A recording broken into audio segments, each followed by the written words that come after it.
Саламатсыздар ма оқушылар? Бүгінгі біздің сабағымыз шаршының периметрін табу. Шаршы дегеніміз не? Шаршының барлық қабырғалары тең. 1, 2, 3 және 4.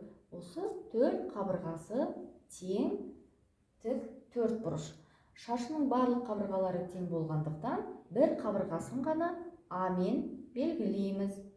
Шаршының периметрін формула бойынша есептейміз. Периметрін латынның пи әріпімен белгілейміз. Шаршының қабырғаларының ұзындықтарын қосып шығамыз. Бірінші қабырғасының ұзындығы, екінші қабырғасының ұзындығы, үшінші қабырғасының ұзындығы және төртінші қабырғасының ұзындығы. Ал енді орнына қойып есептеп көрейік.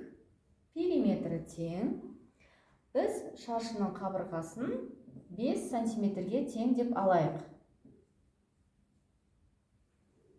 Ал бірінші қабырғамыздың ұзындығы 5 сантиметр, екінші қабырғасының ұзындығы 5 сантиметр, үшіншіміз де 5-ке тең, және төртінші қабырғаның ұзындығы да 5 сантиметрге тең.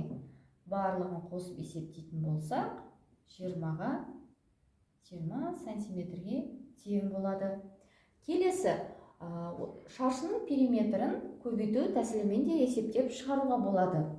Периметрі тең, барлық қабырғасының ұзындығы тең болғандықтан, бір қабырғасының ұзындығын аламыз және оны 4 қабырғасына көбейтеміз. Ал есептеп көрейік. Бір қабырғамыз 5 сантиметрге тең, оны 4 қабырғасына көбейтеміз. 5-ті 4-ке көбейтсек, 20 сантиметр шығады. Мінекей оқушылар, шаршының периметрін қосу және көбейту тәсілімен де есептеп шығаруға болады.